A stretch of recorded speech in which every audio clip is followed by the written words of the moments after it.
astaghfirullah wa atubu ilaih. Artinya permohonan maaf kepada Allah dan mengikrarkan tidak akan mengulanginya. Taubat itu menyatakan tidak akan mengulangi. Seperti Anda sedang membuat permohonan maaf kepada pimpinan perusahaan Anda pada saat Anda melakukan satu pelanggaran. Anda mengatakan dengan lisan, saya mengajukan permohonan maaf saya. Kemudian Anda buat tulisan, ya, ikrar tidak akan mengulangi kesalahan tersebut. Itu yang dikenal dengan istighfar dan taubat dalam makna ibadah kepada Allah Subhanahu wa taala. Tadi itu contoh kalau kita realisasikan dalam kehidupan kita sehari-hari sebagai contoh saja supaya mudah difahami. Nah, teman-teman sekalian, istighfar ini sebuah bonus dari Allah. Kalau bahasa saya ulangi lagi. Dia adalah bonus dari Allah Subhanahu wa taala. Bagaimana setiap orang di antara kita setelah melakukan sekian banyak pelanggaran dan tidak ada yang lebih mulia, yang lebih baik, yang lebih dermawan daripada Allah Subhanahu wa taala. Sekian banyak pun pelanggaran yang sudah kita lakukan, Allah akan maafkan selama kita mau kembali kepada Dia. Dan dalam banyak hadis Allah Subhanahu wa taala mengatakan, saya akan memaafkan wala ubali, dan saya tidak peduli. Allah tidak peduli dengan pelanggaran kita. Ya.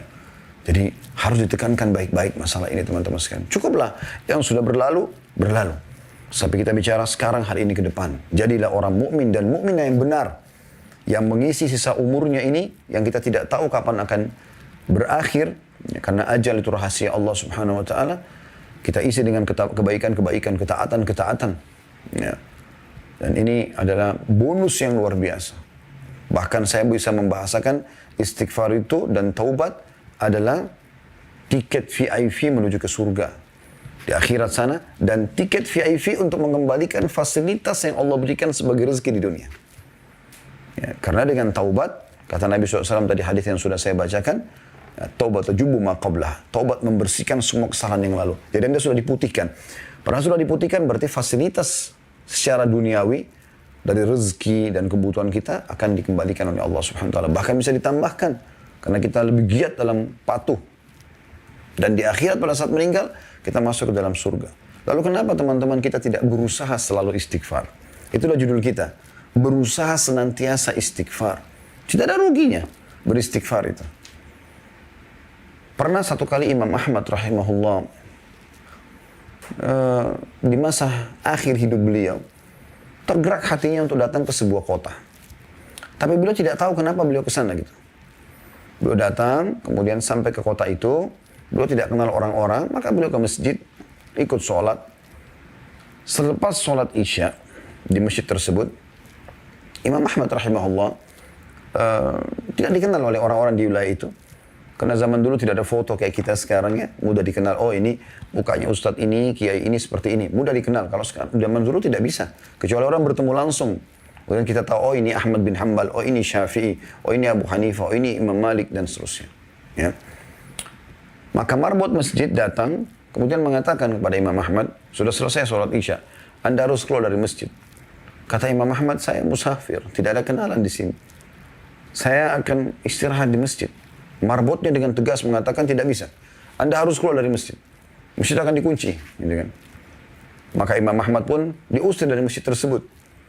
Andai saja orang ini tahu siapa orang ini, dia adalah Ahmad bin Hanbal yang terkenal namanya pada saat itu di seluruh wilayah kaum muslimin sebagai imam mazhab. Ya. Maka tentu dia tidak akan bermuamalah seperti ini. Yang terjadi teman-teman sekalian, setelah Imam Ahmad disuruh keluar dari masjid, Imam Ahmad istirahat di teras masjid. Orang ini masih mengatakan lagi, hai orang tua, karena Imam Ahmad sudah tua pada saat itu. Nggak boleh di sini. Kata Imam Ahmad cuma teras masjid. Dia mengatakan tidak boleh. Nah rupanya, pembicaraan atau dialog antara Imam Ahmad sama marbot masjid ini didengar oleh seseorang penjual roti di sebelah masjid. Penjual roti di sebelah masjid. Maka penjual roti itu mengatakan, hai syekh. Syekh itu kalau dalam bahasa Arab terjemahan Indonesianya bisa bermakna tiga ya. Bisa syekh itu orang kaya, biasa dipanggil juga syekh karena kaya. Atau orang alim, orang yang punya ilmu, syekh. Atau orang tua, yang sudah tua dipanggil syekh semuanya. Jadi tergantung kondisinya. Kalau itu seorang alim, maka maksudnya syekh adalah kepada alim tersebut. Atau kalau dia orang kaya raya juga dipanggil syekh, gitu kan, karena dia dermawan, suka membagi hartanya kepada orang. Atau memang dia orang sudah tua, ubanan, segala macam, sudah kelihatan jenggotnya putih, rambutnya putih, maka dipanggil syekh juga. Penjual roti di sebelah masjid ini melihat Imam Ahmad, dia anggap orang tua. Sudah tua lalu dia mengatakan, hai syekh, hai orang tua. Kesinilah. Imam Ahmad pergi ke sana. Dia mengatakan, saya sudah mendengar, kata penjual roti ini, saya sudah mendengar tadi dialog Anda sama marbot masjid. Saya punya tempat di sini. Dia bilang, Anda bisa pakai istirahat, silakan. Gitu kan. Imam Ahmad mengatakan, jazakallahu khairan. Duduklah Imam Ahmad, dipersilakan satu tempat. Lalu penjual roti ini terus membuat adonan roti dan membuat roti yang jadi, ditaruh di depan dia untuk dijual gitu ya. Nah, ada satu kegiatan yang unik dari penjual roti ini. Dia setiap kali membuat adonan, tepung terigu, garamnya, airnya. Sambil itu kemudian dia bakar, panasin di api, lalu diletakkan untuk diperdagangkan kepada para pembeli. Dia beristighfar orang ini. Astagfirullah wa atubu ilaih, astagfirullah wa atubu ilaih. Terus orang itu begitu. Terus, tidak berhenti. Maka Imam Ahmad bertanya pada dia, mulai kapan Anda ini melakukan kegiatan ini, istighfar ini? Kata dia, sudah lama, dari dulu, dari saya masih muda gitu. Kata Imam Ahmad, apa hasilnya? Apa yang Anda dapatkan? Dan ini ciri orang beriman, teman-teman sekalian. Kalau ada sesuatu yang kita lihat atau satu perbuatan yang luar biasa dari sisi ibadah kepada Allah yang kita mungkin tidak pernah lakukan, harusnya kita bisa bertanya kepada orang-orang itu. Mungkin mereka punya kiat-kiat atau pengalaman hidup yang bisa mengubah keadaan kita, mengikuti dia lebih baik, lebih bertakwa kepada Allah SWT. Maka dia mengatakan, penjual roti itu menjawab pada saat Imam Ahmad tanya, apa hasilnya dari istighfarmu ini? Semua ini, tidak pernah lisannya berhenti kecuali dia bicara sama Imam Ahmad. Astagfirullah wa atubu ilaih, astagfirullah. Terus. Jadi sudah nggak terhitung lagi jumlahnya. Maka dia pun mengatakan, semua yang saya minta kepada Allah sudah Allah kabulkan. Kecuali satu. Kata Imam Ahmad, apa yang satu yang Allah belum kasih itu?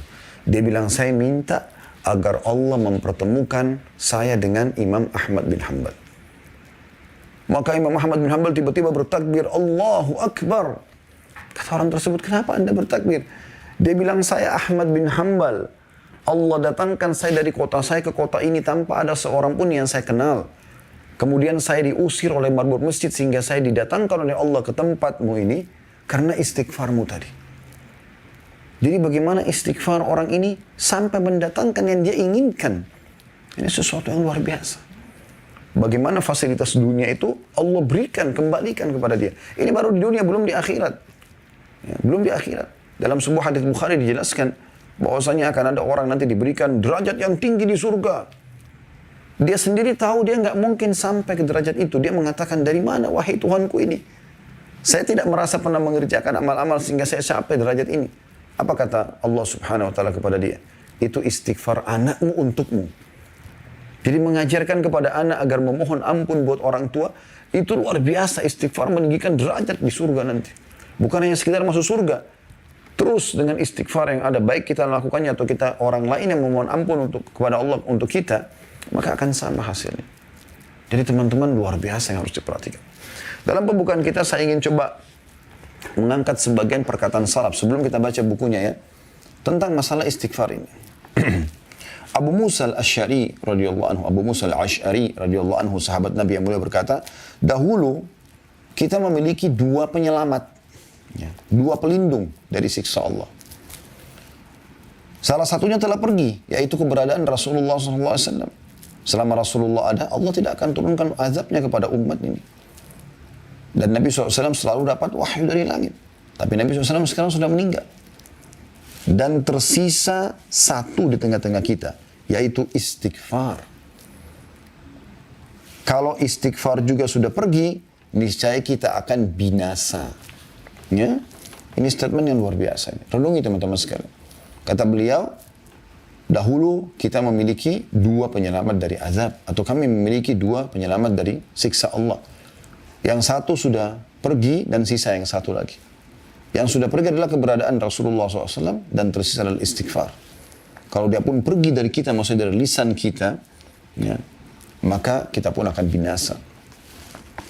Rabi' bin Hutsaim rahimahullah, seorang ulama tabi'in masyhur dengan keimanannya, berkata, merendahlah kalian kepada Rabb kalian. Berdoalah kepadanya di kala senggang. Karena Allah SWT berfirman dalam hadis qudsi, man da'ani fir rakha'i ajabtuhu fis syiddah. Siapa yang berdoa kepadaku pada saat sedang lapang, lagi sehat badannya, lagi banyak hartanya, lagi harum namanya, ya, lagi baik hubungannya dengan istri dan anak-anaknya, hidup di lingkungan yang nyaman, kendaraan tunggangan yang nyaman, dia berdoa kepada Allah pada saat itu, maka Allah akan mengijabah permintaannya pada saat dia sedang sulit. Karena kan biasanya orang kalau lagi melimpah nikmat Allah, dia malah lalai ya.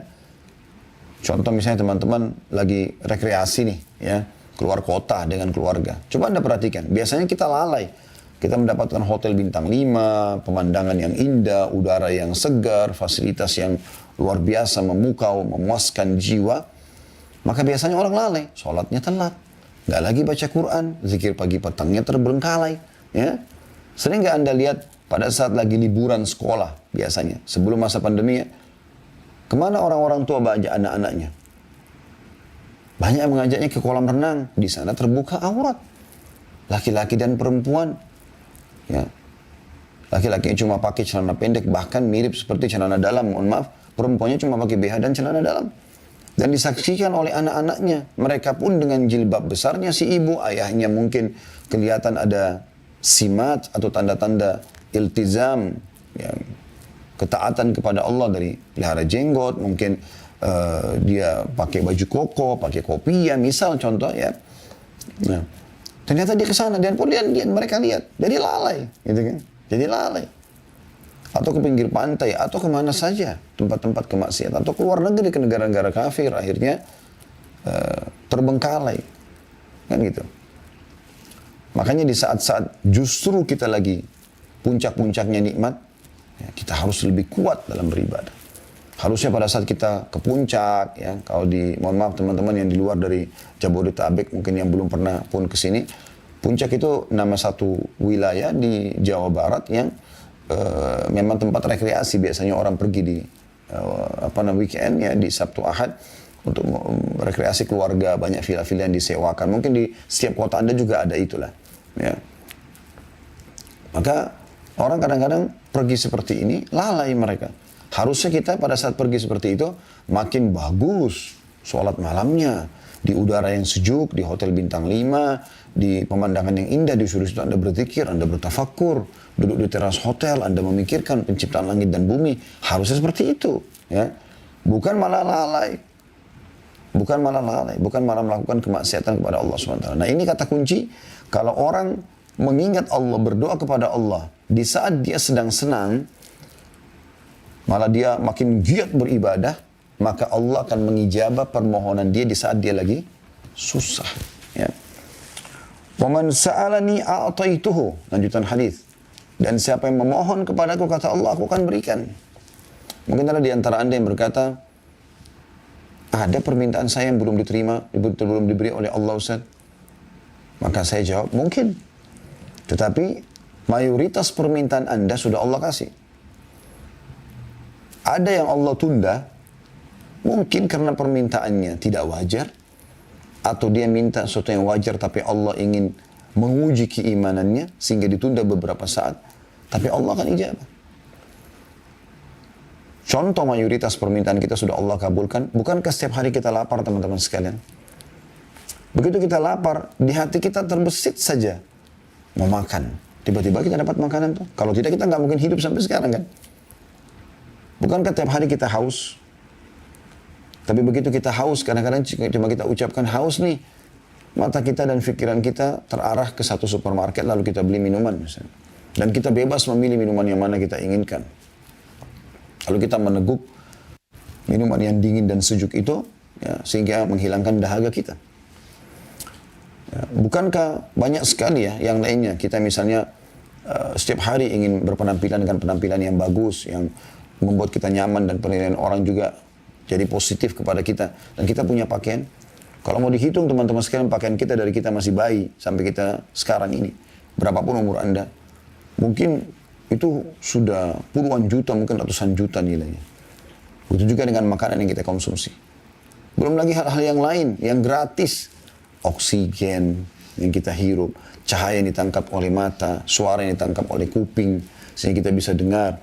Kita nggak tuli, nggak buta, ya, nggak bisu. Itu kan luar biasa itu. Nikmat Allah Subhanahu wa ta'ala. Lidah kita masih berfungsi, bisa bedakan mana pahit, mana asin, ya. mana manis dalam waktu seketika. Hidung kita masih bisa membedakan mana bau wangi, bau busuk seketika. Kan itu luar biasa. Telinga kita masih bisa membedakan mana intonasi suara yang tinggi, yang keras, mana yang tidak. Mata kita masih bisa menangkap cahaya sehingga terpantul, ya, sesuatu yang kita bisa melihat dari cahaya tersebut apa yang ada di depan kita. Makanya kalau gelap sekali kan karena tidak ada cahaya yang masuk ke mata kita nggak bisa melihat, gitu kan. Kemaluan kita masih berfungsi, kaki kita masih berfungsi, dan seterusnya. Nikmat yang luar biasa yang Allah siapkan. Ya. Maka Allah sudah berikan kepada kita sebenarnya. Allah berikan kepada kita banyak hal. Cuma sebagian yang Allah belum berikan, sebagaimana alasan tadi saya katakan. Mungkin tidak wajar atau wajar, tapi Allah ingin menguji keimanan kita. Lanjutan hadisnya, وَمَنْ تَوَاضَعَ لِي رَفَعْتُهُ. Dan siapa yang merendah kepadaku, kata Allah SWT, maka akan meninggikan derajatnya. Merendah, bukan menghinakan diri ya, tapi merendah, mengalah. Karena Allah Subhanahu Wa Taala. Lanjutan hadisnya, وَمَنْ تَفَرَّغَ لِي رَحِمْتُهُ. Siapa yang meluangkan waktu khusus untukku, maka aku akan mengasihi dia. Khusus untuk ibadah kepada Allah SWT. Lagi ada waktu khusus berdoa, berzikir, sholat, puasa, baca Quran, dan seterusnya.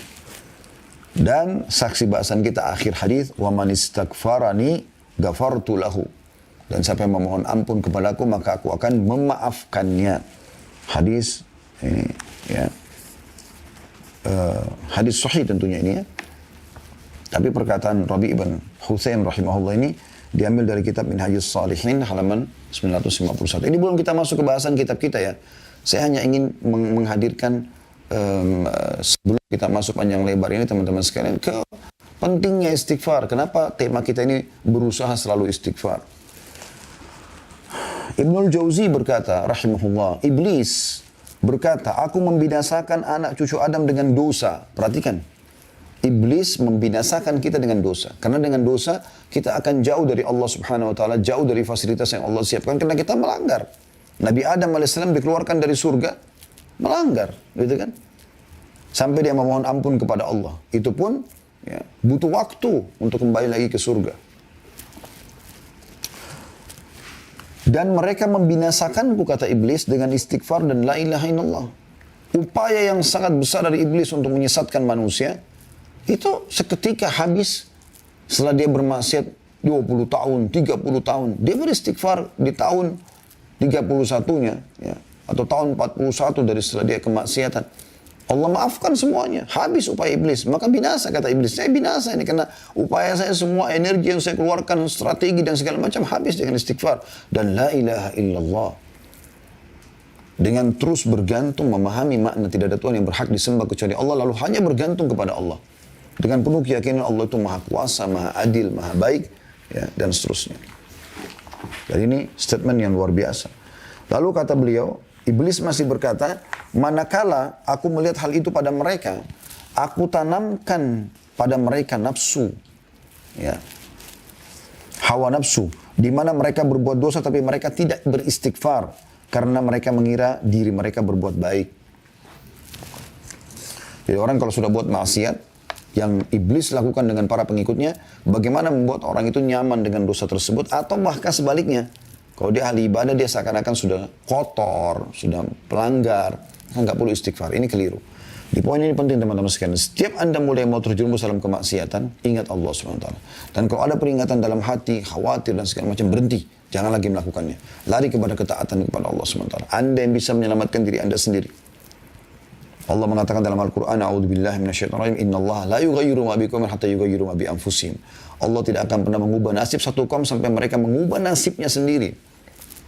Ini poin penting. Justru pada saat itu Anda beristighfar kepada Allah Subhanahu Wa Taala. Jangan terus melakukan kemaksiatan itu. Berhentikan. Qatada berkata rahimahullah, perkataan yang luar biasa ini.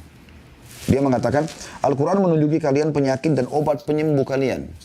Al-Quran menunjukkan kepada kalian tentang penyakit yang berbahaya buat kalian. Dan ada penawarnya. Ada obatnya. Penyakit kalian adalah dosa. Penyakit kalian adalah dosa. Nah, kita harus paham, jadi dosa itu penyakit, racun. Berbahaya buat kita. Dosa itu untuk dipelajari dan ditinggalkan. Amal soleh dipelajari itu diamalkan. Dan obat penyembuh kalian dari dosa tersebut adalah istighfar. adalah istighfar. Ali radhiyallahu anhu berkata, statement yang menarik sekali dari beliau, sahabat Nabi yang mulia. Yang aneh adalah orang binasa padahal keselamatan bersamanya. Orang tertahan fasilitas dunianya, penyakitnya nggak sembuh-sembuh, nggak dapat jodoh, nggak bisa maju-maju usahanya dan segala macam hal. Yang aneh adalah orang binasa padahal keselamatan ada bersamanya. Di akhirat juga dia masuk neraka. Maka beliau ditanya, apa keselamatan Anda maksudkan? Kata Ali radhiyallahu anhu, istighfar. Memohon ampun kepada Allah. Apapun permasalahan Anda, saudaraku, saya ulangi lagi, permasalahan apapun yang sedang Anda hadapi, kecil ataupun besar di dunia ini, maka yang paling pertama, istighfar kepada Allah. Berusaha selalu istighfar. Mohon ampun. Karena penyebabnya dosa. Gitu kan? Lalu beliau mengatakan, tidaklah seorang hamba diilhami oleh Allah SWT untuk beristighfar, sementara Allah berkehendak untuk mengazabnya. Jadi kalau ada hamba yang Allah mudahkan untuk beristighfar, berarti memang Allah inginkan untuk mengampuni dia. Kalau Allah memudahkan lisan Anda mengatakan, ya Allah bukakan rezeki buat aku, berarti Allah sedang ingin memberikan Anda rezeki. Ya Allah masukkan aku dalam surga, selamatkan aku dari neraka, berarti Allah memang menginginkan Anda masuk dalam surga.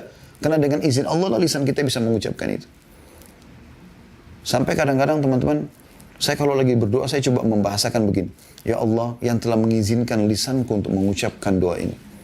Yang mengizinkan dahiku untuk sujud di tempat sujud ini. Mengizinkan untuk mengerjakan sholat ini. Jadi kita renungi apa yang sedang Allah berikan ini. Karena Allah gerakkan kita untuk itu, berarti Allah ingin sesuatu. Allah menginginkan kita mendapatkan kebaikan yang akan kita minta setelah itu. Luqman alaihi salam, ada yang mengatakan dia nabi, ada yang mengatakan juga dia orang soleh, kita menganggapnya adalah nabi misalnya.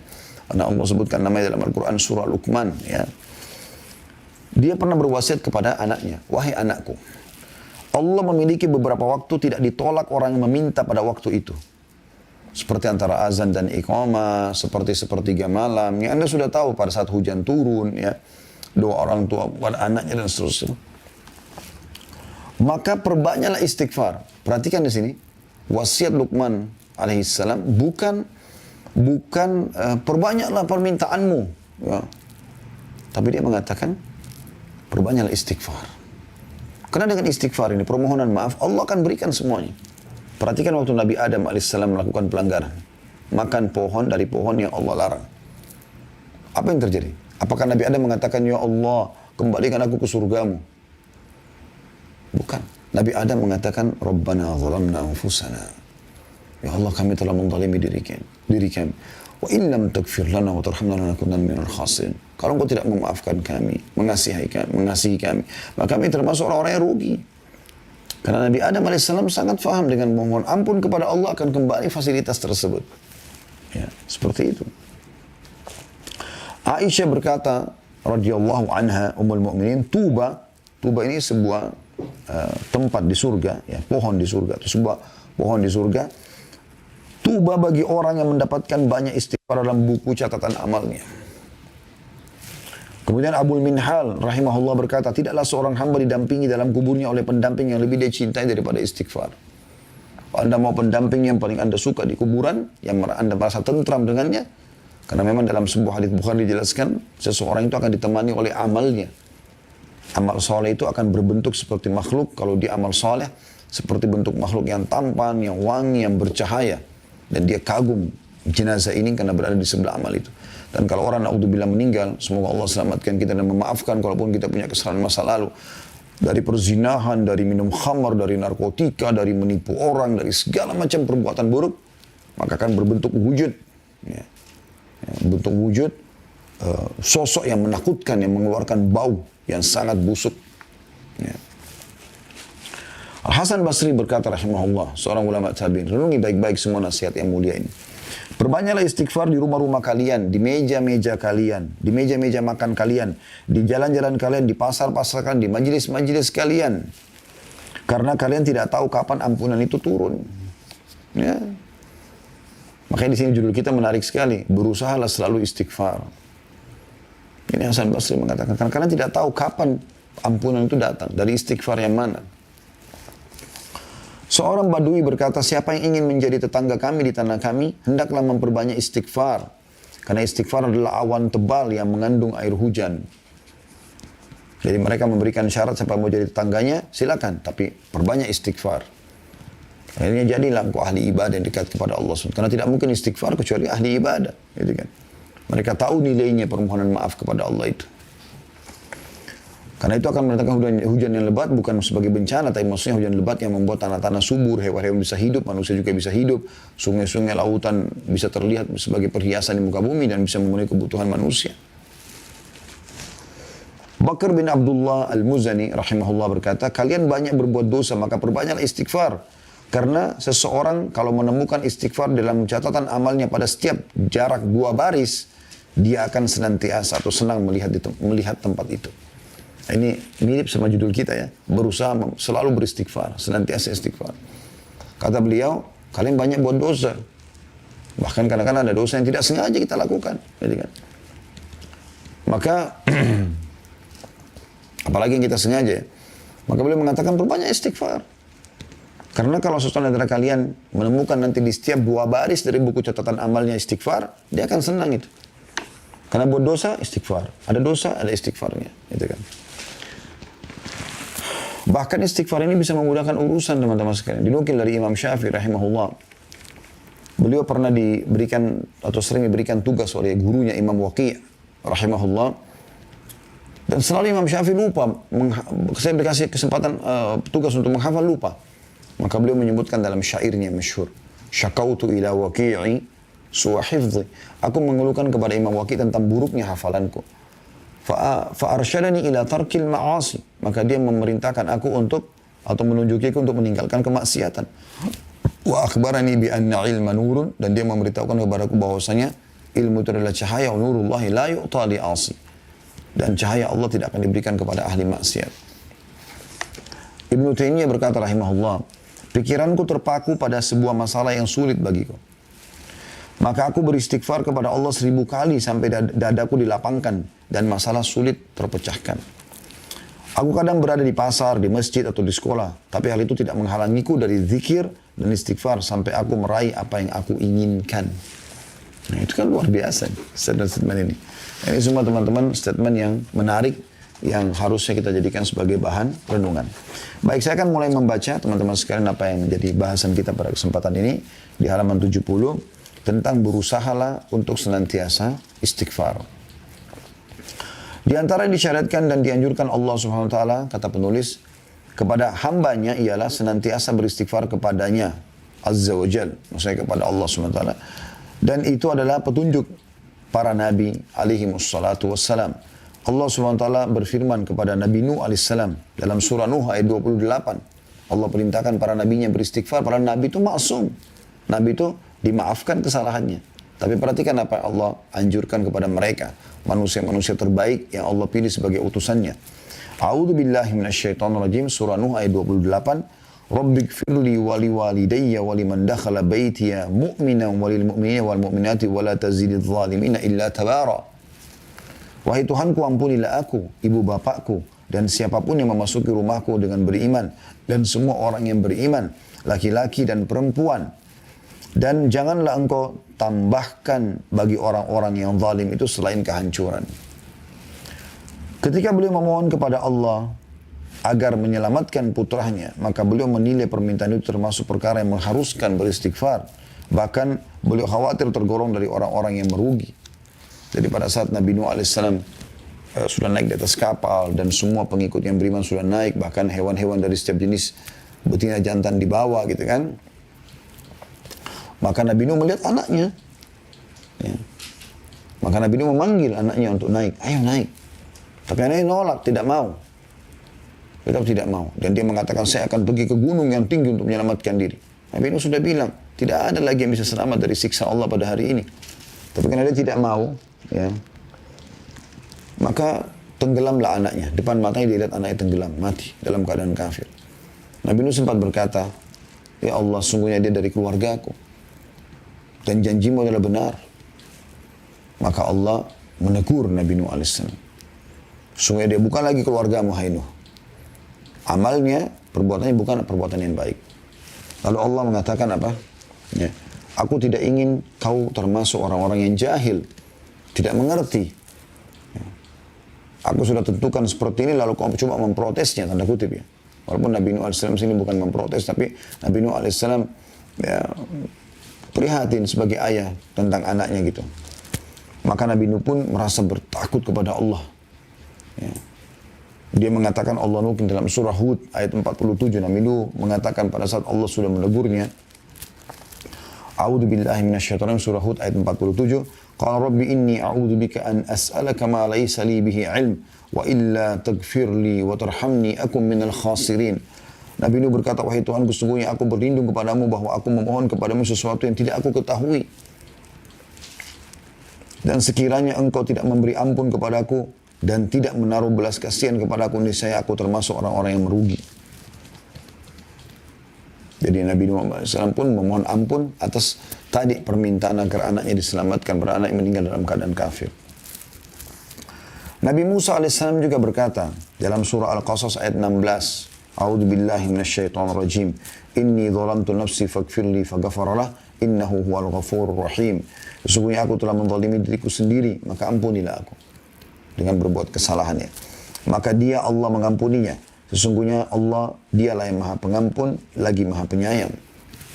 Juga dalam surah Al-A'raf 151 masih kisah Nabi Musa AS. A'udzu billahi minasyaitonir rajim. Qala rabbighfirli wa li akhi wa adkhilna fi rahmatik wa anta arhamur rahimin.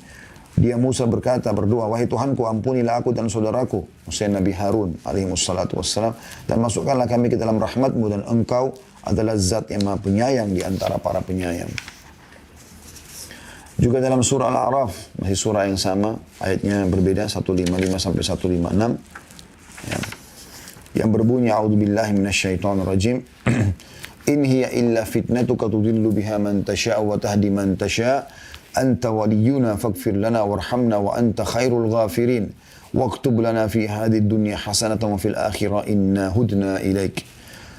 Waktub lana fi hadhihi dunya hasanatan wa fil akhirati inna hudna ilaik. Al-ayah, artinya itu tidak lain adalah cobaan darimu ya Allah. Engkau sesatkan dengan cobaan itu siapa yang engkau kehendaki, dan engkau beri petunjuk kepada siapa yang engkau kehendaki. Engkaulah pemimpin kami, maka ampunilah kami dan berilah kami rahmat, dan engkaulah sebaik-baik pemberi ampunan. Dan tetapkanlah untuk kami kebaikan di dunia ini dan di akhirat. Sesungguhnya kami kembali atau bertobat kepadamu. Ya, jadi pada saat itu Allah Subhanahu Wa Taala menguji ya, beberapa orang Bani Israel yang diajak untuk ya, bertemu dengan Allah Subhanahu Wa Taala, tapi tidak melihat Allah. Lalu mereka minta agar melihat Allah, maka Allah mematikan mereka. Maka Nabi Musa AS mengatakan, ini cobaan darimu ya Allah. Lalu kemudian beliau segera merendah. Engkau menyesatkan dan memberi petunjuk siapa yang engkau kehendaki. Engkaulah ya, wali kami, penolong kami, pelindung kami. Maka maafkanlah kami dan kasihani kami. Sungguh engkau sebaik-baik pemaaf. Nabi Ibrahim AS berkata sambil memohon ampunan Tuhannya dengan menyebutkan karuniahnya. N-nya besar, karuniahnya maksudnya karunia Allah kepadanya. Pada Nabi Ibrahim AS dalam surah Asy-Syu'ara ayat 78 sampai 82 yang berbunyi, A'udzu billahi minasyaitonir rajim, alladzi khalaqani fahuwa yahdin walladzi huwa yut'imuni wa yasqin wa idza maridtu fahuwa yashfin walladzi yumituni thumma yuhyin walladzi atma'u an yaghfira li khati'ati yaumaddin. Yang telah menciptakanku Allah ya. Maka dianya besar katakan Allah yang memberikan petunjuk kepadaku, yang memberi makan dan minum kepadaku. Dan apabila aku sakit, dialah yang menyembuhkanku. Dan yang akan mematikanku, kemudian akan menghidupkanku kembali. Dan yang sangat kuinginkan akan mengampuni kesalahanku pada hari pembalasan nanti. Juga Nabi Ibrahim AS mengatakan dalam surah Ibrahim ayat 41, A'udzu billahi minasyaitonir rajim. Rabbana ighfir lana wa liwalidayya. Ya. Saya ulangi, Rabbana ighfirli wa liwalidayya wa lil mu'minina yauma yaqumul hisab. Ya. Wahai Tuhan kami, berilah ampun bagiku dan bagi kedua ibu bapakku dan bagi sekalian orang-orang mukmin pada hari terjadinya hisab nanti atau hari kiamat. Kata beliau, setiap muslim yang membaca ayat-ayat ini akan bertanya-tanya, kesalahan apakah yang telah dilakukan oleh Khalilullah tersebut, Nabi Ibrahim AS. Dan dosa-dosa apa yang dilakukan oleh para nabinya. Semoga salawat dan salam tercurah kepada mereka semua. Adapun Nabi kita, Nabi Muhammad SAW mempunyai perkara yang sangat agung dalam hubungannya dengan istighfar yang akan kita bicarakan nanti. Ya. Jadi artinya maksudnya para nabi-nabi tersebut, dosa apa yang mereka lakukan? Sampai mereka memohon-mohon ampun begini kepada Allah. Apalagi kita manusia biasa, yang bukan nabi, yang jelas-jelas melakukan kemaksiatan, gitu kan? Maka kita butuh istighfar, itu maksudnya. Ada sebuah subjudul di sini, situasi dan kondisi untuk istighfar. Istighfar adalah memohon ampun kepada Allah serta mengakui dosa dan kekurangan. Istighfar ini disyariatkan dalam situasi dan kondisi sebagai berikut. Yang pertama, ketika melakukan dosa, segera istighfar. Inilah saatnya yang paling penting. Ini berarti pengakuan terhadap dosa. Anda bertaubat atau kembali kepada Allah. Dan permohonan kepada Allah agar dia-nya besar kata Allah, menghapuskan bekas dosa dan membersihkan kotorannya. Ketika Adam AS bermaksiat kepada Tuhannya, dia beserta istrinya mengatakan dalam surah Al-A'raf ayat 23, A'udzu billahi minasyaitonir rajim. Qala rabbana zalamna anfusana wa in lam taghfir lana wa tarhamna lanakunanna minal khasirin. Mereka berdua berkata, Adam dan Hawa alaihi wassalatu wassalam, wahai Tuhan kami tidak menganiaya diri kami sendiri. Kami telah menganiaya diri kami sendiri. Dan jika engkau tidak mengampuni kami dan memberikan rahmat kepada kami, niscaya kami benar-benar termasuk orang-orang yang merugi. Sudah kita jelaskan tadi ya, kenapa Nabi Adam AS memohon ampun seperti ini. Ketika Musa membunuh seseorang yang tidak diperintahkan untuk membunuhnya, beliau berdoa, Rabbi inni zalamtu nafsi faghfirli. Tuhan, sesungguhnya aku telah menzalimi diri sendiri, maka ampunilah aku. Surah Al-Qasas ayat 6. Ketika pergi dalam keadaan marah dan meninggalkan kaumnya, karena kaumnya di wilayah Nainawah, namanya di wilayah Irak, tidak mau beriman kepada dia dan masih menyembah patung-patung, ya, dewa-dewa dan seterusnya. Maka Allah pun menghukum Nabi Yunus AS dengan memasukkannya ke dalam mulut ikan paus. Dimasukkan ke situ sebagai hukuman. Harusnya para nabi-nabi tidak boleh meninggalkan lokasi dakwanya walaupun sampai dibunuh, kecuali ada perintah Allah SWT. Nabi Yunus hanya kena jengkel pada kaumnya. Sambil mohon kepada Allah diberikan petunjuk, ditunjukkan tempat yang lain untuk berdakwah. Allah tidak turunkan firman-Nya. Tapi Nabi Yunus SAW beristihad, pergi sendiri. Maka dia pun mengatakan di dalam perut ikan tersebut, La ilaha illa anta subhanaka inni kuntu minadh dhalimin. Tidak ada Tuhan yang berhak disembah kecuali engkau, maha suci engkau, sungguhnya aku termasuk orang-orang zalim. Surah Al-Anbiya ayat 87. Jadi dia memohon ampun. Allah juga berfirman dalam surah An-Nisa 110 yang bunyinya a'udzubillahi minasyaitonir rajim, wa may ya'mal su'an aw yadhlim nafsahu thumma yastaghfirillah yajidillah ghafurur rahima. Barang siapa yang berbuat keburukan, kemaksiatan dan menganiaya dirinya, kemudian dia memohon ampunan kepada Allah, niscaya dia akan mendapatkan Allah Maha Pengampun lagi Maha Penyayang. Jadi siapapun berbuat dosa, sebesar apapun, sebanyak apapun dia melakukannya, selama dia mau istighfar dan bertobat kepada Allah, tentu yang tulus ya, bukan hanya istighfar, ya sudahlah Ustaz kan tadi bilang istighfar, astagfirullah, tapi dia tidak niat dalam hatinya, maka ini berbeda, tidak masuk. Orang harus memohon ampun, istighfar kepada Allah, memang menyesali perbuatannya gitu kan, maka dia akan mendapatkan Allah Maha Pengampun lagi Maha Penyayang. Juga dalam surah Al-Imran ayat 135 Allah mengingatkan pada saat orang mau terjerumus dalam dosa kemudian dia ingat Allah lalu dia beristighfar, itu Allah maafkan. Pada saat kita mau melakukan satu perbuatan dosa lalu kita merasa khawatir, takut segala macam, itu adalah sebuah karunia yang luar biasa. Allah sebutkan dalam surah Al-Imran 135, a'udzubillahi minasyaitonir rajim, walladzina idza fa'alu fahishatan aw dhalamu anfusahum dzakarullaha fastaghfiru lidzunubihim wa ma yaghfiru dzunuba illallah. Dan orang-orang yang apabila mengerjakan perbuatan keji atau menzalimi diri mereka sendiri, mereka segera berzikir, mengingat, menyebut Allah, lalu memohon ampun atas dosa-dosa mereka. Dan siapa lagi yang dapat mengampuni dosa selain Allah? Jadi pada saat Anda mau berzina, Anda mau berbohong, Anda melakukan perbuatan batil, ada rasa khawatir, segera tangkap rasa khawatir dari Allah SWT. Astagfirullah wa atubu ilaih. Ya memang saya melakukan, ya memang saya tidak mau lakukan ini. Misalnya, ya. Perbuatan zina maksudnya, tidak mau melakukannya. Atau dia melakukan kebohongan, iya memang saya melakukannya. Dia jujur. Gitu ya. Karena takut hanya kepada Allah SWT. Rasulullah SAW bersabda kepada Aisyah radhiyallahu anha, Ya Aisyah, in kunti al-mamti bi dzambin fastaghfirillah fa inna at-taubata min adz-dzambi nadamu wal istighfar. Wahai Aisyah, jika kamu telah melakukan dosa, memohon ampunlah kepada Allah, sebab sesungguhnya taubat dari dosa adalah penyesalan dan beristighfar. Hadis riwayat Ahmad, jilid 6 halaman 464. Ya. Dari hadis ini kita akan coba membaca beberapa hadis-hadis ya setelahnya yang menjelaskan kepada kita tentang anjuran untuk beristighfar pada saat sedang melakukan perbuatan dosa ya. Kemudian beliau mengangkat lagi hadis yang lain.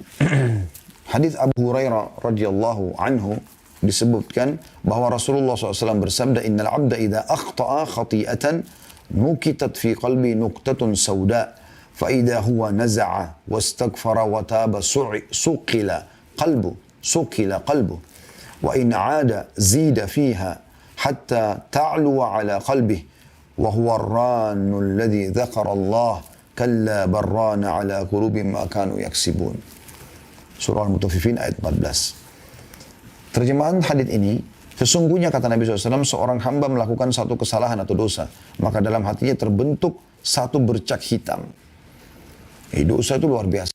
Berhentikan fasilitas menggelapkan hati, yang merupakan mahkota daripada tubuh ini. Gitu kan. Jika dia meninggalkan kesalahannya, beristighfar dan bertaubat, maka hatinya dibuat cemerlang kembali, dihapus. Menjadi terang benderang lagi, menjadi punya ide yang brilian, semuanya kebaikan yang dia terlintas di hatinya, gitu kan. Dari kejujuran, dari tanggung jawab, dari amanah, dari sedekah dan seterusnya. Namun kata Nabi SAW, jika dia melakukan dosa, dia malah dari dosa ke dosa lagi, dari dosa ke dosa terus, bukannya bertaubat, maka bercak hitam itu dibuat semakin bertambah sehingga menutupi hatinya. Dan itulah makna ar-ran yang Allah sebutkan dalam surah Al-Mutaffifin.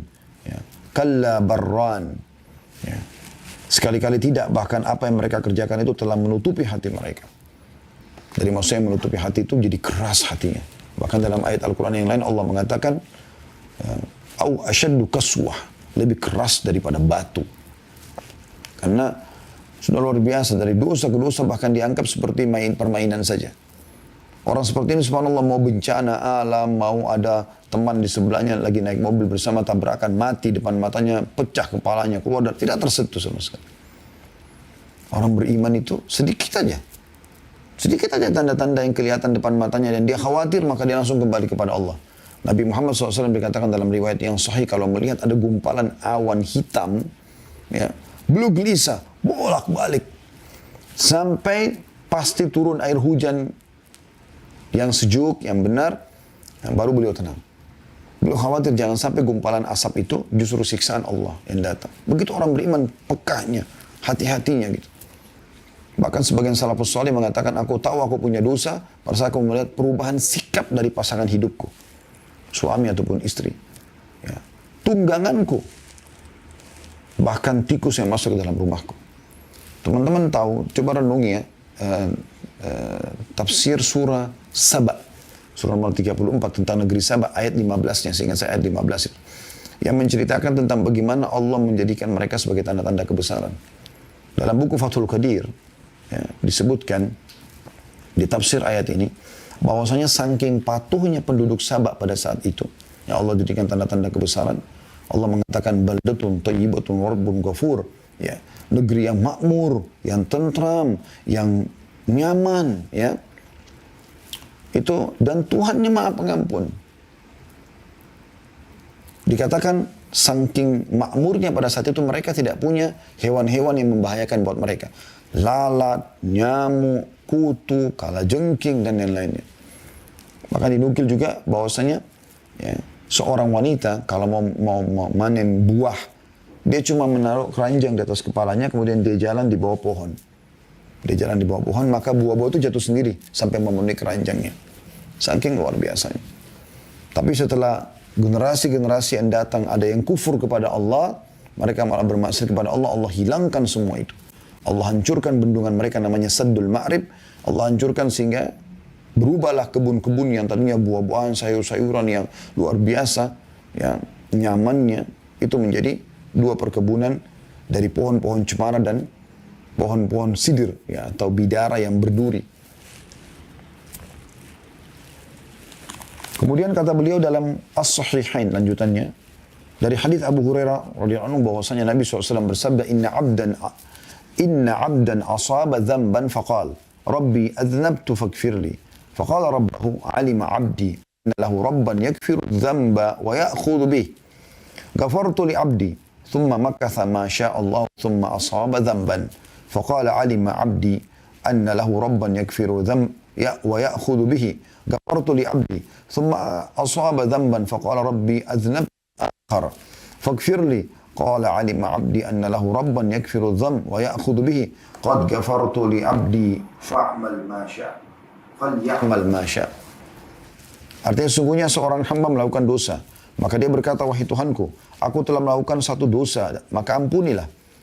Tuhannya berfirman, hambaku tahu bahwa dia mempunyai Tuhan yang mengampuni dosa dan menghukumnya karenanya. Maka ya, Allah mengatakan, aku pun telah mengampuni hambaku ini. Kemudian berjalan waktu yang Allah tentukan untuk dia dari masa umurnya. Kemudian dia melakukan dosa lagi. Beberapa waktu tahun setelah itu. Beberapa waktu setelah itu dia melakukan dosa lagi. Lalu dia memohon, dia mengatakan lagi, wahai Tuhanku, aku telah melakukan dosa. Memohon ampun kepada Allah. Lalu Allah mengatakan, hambaku mengetahui bahwasanya dia mempunyai Tuhan yang akan mengampuni dosanya. Maka aku telah mengampuni hambaku ini. Kemudian dia melakukan dosa kembali beberapa waktu setelah itu. Tanpa dia programkannya. Terulang aja dosa itu, misalnya 10 tahun kemudian dia kembali lagi melakukan perbuatan dosa. Dia tidak niatkan sebenarnya. Lalu dia mengatakan, ya Allah, aku telah melakukan dosa lagi, ampunilah aku. Maka Allah pun berfirman, hambaku telah mengetahui dia mempunyai Tuhan yang mengampuni dosa dan menghukum karenanya. Ya. Maka aku telah mengampuni hambaku ini, maka dia melakukan apa yang dia kehendaki. Maksudnya setelah ini silahkan dia patuh kepadaku, aku akan terima amal-amal solehnya. Hadis ini riwayat Bukhari nomor 7507 dan Muslim 2758. Juga Imam Ahmad meriwayatkan di jilid 2 halaman 296. Ya. Jadi ini teman-teman sekalian adalah hal yang luar biasa yang harusnya kita menjadikan sebagai sebuah pegangan ya. Dan saya ingin sebagai penutup teman-teman sekalian kita cukupkan di poin pertama saja dulu.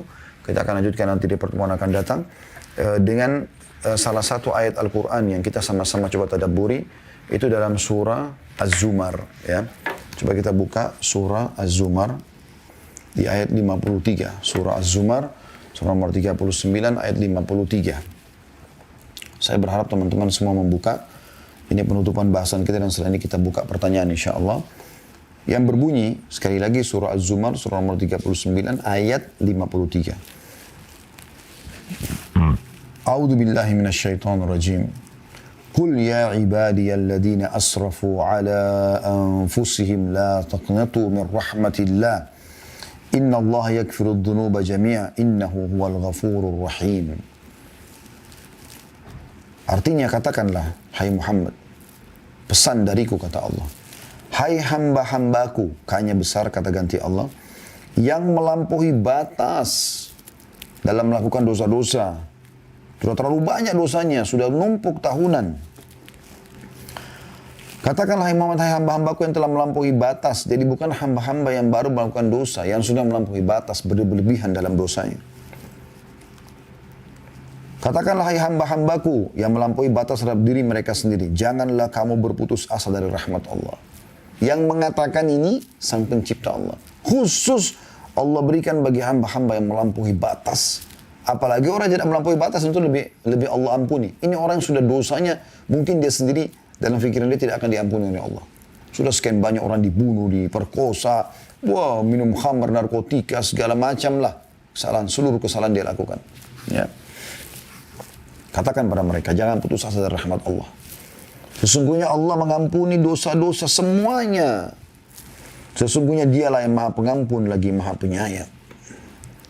Ini ayat yang luar biasa, ini ayat yang paling luar biasa yang Allah berikan bonus kepada kita tentang masalah pengampunan dosa. Bagi orang yang melampaui batas, dosanya sudah terlalu banyak, tahunan, numpuk-numpuk, tidak ada kata terlambat. Selama Anda masih hidup, lakukan kebaikan. Ya, istighfar kepada Allah Subhanahu wa taala, Allah akan membuka pintu-pintu kebaikan buat Anda. Dan itu Allah jelaskan di ayat selanjutnya 54-nya kita tambahkan ayat ini. Wa anibu ila rabbikum wa aslimu lahu min qabli an ya'tiyakumul adzabu thumma la tunsarun. Dan kembalilah kamu kepada Tuhanmu Segera taat setelah itu. Walaupun sisa sehari umurmu, nggak masalah. Dan berserah dirilah kepadanya. N-nya besar kata ganti Allah. Sebelum datang azab kepadamu, kemudian kamu tidak dapat ditolong lagi. Sebelum datang itu semua. Peringatan-peringatan dari Allah subhanahu wa ta'ala. Tadabburi ayat-ayat ini teman-teman sekalian. Lihat lagi ayat setelahnya. 55. Wattabi'u ahsana ma unzila ilaikum min rabbikum min qabli an ya'tiyakumul adabu baghtatan wa antum la tash'urun. Ikutilah sebaik-baik apa yang telah diturunkan kepadamu dari Tuhanmu. Al-Quran dan Sunnah. Panduan-panduan itu beramal saleh, tobat dari dosa-dosa. Sebelum datang azab kepadamu dengan tiba-tiba sedangkan kamu tidak menyadarinya. Lagi di diskotik, lagi di bar, lagi nyanyi-nyanyi di karaoke, mati. Ya. Sebelum datang itu. Lalu kemudian ayat 56-nya Allah mengatakan, orang-orang yang tidak sempat taubat ini, antakula nafsun ya hasrata ala ma farrattu fi jambillahi wa in kuntu laminas sakhirin. Pada saat itu dia akan mengatakan, amat besar penyesalanku atas kelalaianku dalam menunaikan kewajiban terhadap Allah. Sedangkan aku sesungguhnya termasuk orang-orang yang mengolok-olok agama Allah. Ya. Jadi ini luar biasa peringatan dari Allah SWT. Tadabbur ayat ini penting teman-teman sekalian. Bagaimana Allah SWT mengingatkan kepada kita agar berhati-hati. Ya. Jadi ini poin yang paling penting. Ya, poin pertama tentang masalah kapan saja kita beristighfar.